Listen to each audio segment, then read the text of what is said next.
ഓണം പുലർന്നിട്ടും തീരദേശം വറുതിയിൽ. നമസ്കാരം. ഈ ദിവസത്തെ ഏറ്റവും പ്രധാനപ്പെട്ട വാർത്താവിശേഷങ്ങളുമായി ജനയുഗം ടോപ്പ് 10 ന്യൂസിലേക്ക് സ്വാഗതം.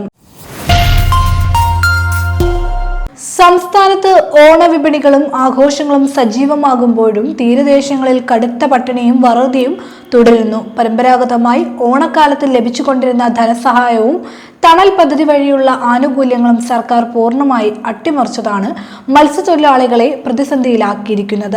വിവിധ പ്രതികൂല സാഹചര്യങ്ങളും ട്രോളിംഗ് നിരോധനവും മൂലം ഉപജീവനമാർഗം തടസ്സപ്പെട്ട തീരദേശവാസികൾക്ക് സർക്കാർ വാഗ്ദാനം ചെയ്ത സഹായങ്ങളൊന്നും ഇതുവരെ ലഭ്യമായിട്ടില്ല. കടലാക്രമണത്തിലും വറുതിയിലും വലയുന്ന മത്സ്യത്തൊഴിലാളികളുടെ കുടുംബങ്ങൾക്ക് ആശ്വാസമാകേണ്ട പദ്ധതികളാണ് ഫിഷറീസ് വകുപ്പിന്റെയും സർക്കാരിന്റെയും നിഷ്ക്രിയത്വം മൂലം മുടങ്ങിയിരിക്കുന്നത്.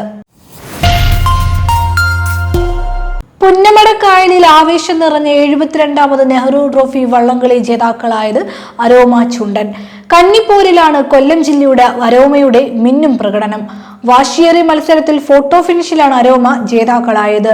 നടുഭാഗമാണ് 2ാം സ്ഥാനത്തെത്തിയത്. മേൽപ്പാടം, നടുഭാഗം, വിയപുരം, അരോമ എന്നീ ചുണ്ടൻ വള്ളങ്ങളാണ് യോഗ്യത നേടിയത്.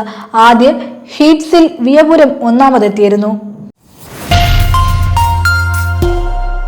സംസ്ഥാനത്ത് ഒരിടവേളയ്ക്ക് ശേഷം വീണ്ടും മഴയെത്തുന്നു. നാളെ 4 ജില്ലകൾക്ക് കാലാവസ്ഥാ നിരീക്ഷണ കേന്ദ്രം മഴ മുന്നറിയിപ്പ് നൽകിയിരിക്കുകയാണ്. കാസർഗോഡ്, കണ്ണൂർ, കോഴിക്കോട്, വയനാട് എന്നീ ജില്ലകൾക്കാണ് നാളെ യെല്ലോ അലേർട്ട് പ്രഖ്യാപിച്ചിരിക്കുന്നത്. മറ്റന്നാൾ 5 ജില്ലകളിലാണ് യെല്ലോ അലേർട്ട് നൽകിയിരിക്കുന്നത്. മകൾ വീണ വിജയനെതിരെ ഉയർന്ന ഹവാല ഇടപാട് ആരോപണങ്ങൾ തികച്ചും വ്യാജമാണെന്ന് തുറന്നടിച്ച് പ്രതിപക്ഷ നേതാവ് പിണറായി വിജയൻ. വീണ ഹവാല ഇടപാട് നടത്തിയെന്നും ആ പണം ഭർത്താവ് മുഹമ്മദ് റിയാസിന്റെ അക്കൗണ്ടിലേക്ക് മാറ്റിയെന്നുമുള്ള മാധ്യമ റിപ്പോർട്ടുകൾക്ക് എന്ത് വിശ്വസനീയമായ തെളിവുകളാണുള്ളതെന്നും അദ്ദേഹം ചോദിച്ചു. തനിക്കോ കുടുംബത്തിന് യാതൊരുവിധ ഹവാല ഇടപാടുകളുമില്ലെന്ന് വ്യക്തമാക്കിയ അദ്ദേഹം വീണ തന്റെ മകളായതുകൊണ്ട് മാത്രമാണ് ഇഡി ഇത്തരമൊരു അന്വേഷണവുമായി മുന്നോട്ടു പോകുന്നതെന്നും കൂട്ടിച്ചേർത്തു. Kannur cyber crime police register ചെയ്ത കേസിൽ അർജുൻ ആയങ്കിക്ക് തലശ്ശേരി ചീഫ് ജുഡീഷ്യൽ മജിസ്ട്രേറ്റ് കോടതി ജാമ്യം അനുവദിച്ചു. ആഭ്യന്തരമന്ത്രിയെ ഭീഷണിപ്പെടുത്തി എന്ന പരാതിയിലാണ് കണ്ണൂർ സൈബർ പോലീസ് അർജുനെതിരെ കേസ് രജിസ്റ്റർ ചെയ്തതും തലശ്ശേരി സബ് ജയിലിലെത്തി അറസ്റ്റ് രേഖപ്പെടുത്തിയതും. എന്നാൽ ജാമ്യം ലഭിച്ചെങ്കിലും അർജുൻ ആയങ്കിക്ക് ജയിലിൽ നിന്ന് പുറത്തിറങ്ങാനായില്ല. കാപ്പ നിയമപ്രകാരമുള്ള നടപടികൾ ഉൾപ്പെടെ നിലനിൽക്കുന്നതും മറ്റ് 3 കേസുകളിൽ റിമാൻഡിലായതുമാണ് തടസ്സം.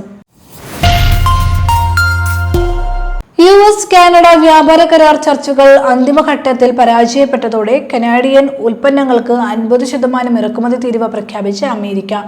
വാഷിംഗ്ടണിൽ 3 ദിവസമായി നടന്ന നിർണായക ചർച്ചകൾ തീരുമാനമാകാതെ പിരിഞ്ഞത് പിന്നാലെയാണ് ഈ നീക്കം. ശനിയാഴ്ച അർദ്ധരാത്രി മുതൽ ഏകദേശം $20 ബില്യൺ മൂല്യമുള്ള കനേഡിയൻ ഉൽപ്പന്നങ്ങൾക്ക് മേൽ സെഷൻ 338 പ്രകാരമുള്ള പുതിയ താരിഫുകൾ പ്രാബല്യത്തിൽ വരുമെന്ന് US വ്യക്തമാക്കി. സംസ്ഥാനത്ത് സ്വർണ്ണവില ചരിത്രത്തിലെ ഏറ്റവും വലിയ ഉയരങ്ങളിലേക്ക്. വെറും 4 ദിവസം കൊണ്ട് പവൻ വില 5960 രൂപയുടെ വർധനമാണ് രേഖപ്പെടുത്തിയത്. ഇന്ന് ഗ്രാമിന് 140 രൂപ വർദ്ധിച്ച് 14,950 രൂപയിലും പവന് 1120 രൂപ ഉയർന്ന് 1,19,600 രൂപയിലും എത്തി നിൽക്കുന്നു. 18 ക്യാരറ്റ് സ്വർണ്ണവില ഗ്രാമിന് 115 രൂപ വർദ്ധിച്ച് 12,285 രൂപയിലെത്തി. സാഗെയിൻ മേഖലയിലുള്ള ബുദ്ധവിഹാരത്തിന് നേരെ സൈന്യം നടത്തിയ അതിശക്തമായ വ്യോമാക്രമണത്തിൽ 14 പേർ കൊല്ലപ്പെടുകയും 20 പേർക്ക് ഗുരുതരമായി പരിക്കേൽക്കുകയും ചെയ്തു.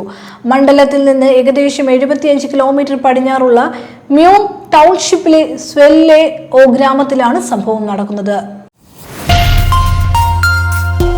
ഉത്തർപ്രദേശ് നിയമസഭാ തെരഞ്ഞെടുപ്പിന് മുന്നോടിയായി സംസ്ഥാനത്തെ രാഷ്ട്രീയ അന്തരീക്ഷം ചൂടുപിടിക്കുന്നതിനിടയിൽ പ്രമുഖ നേതാക്കളുടെ സുരക്ഷ ഉറപ്പാക്കാൻ വൻ സുരക്ഷാ ക്രമീകരണങ്ങൾ.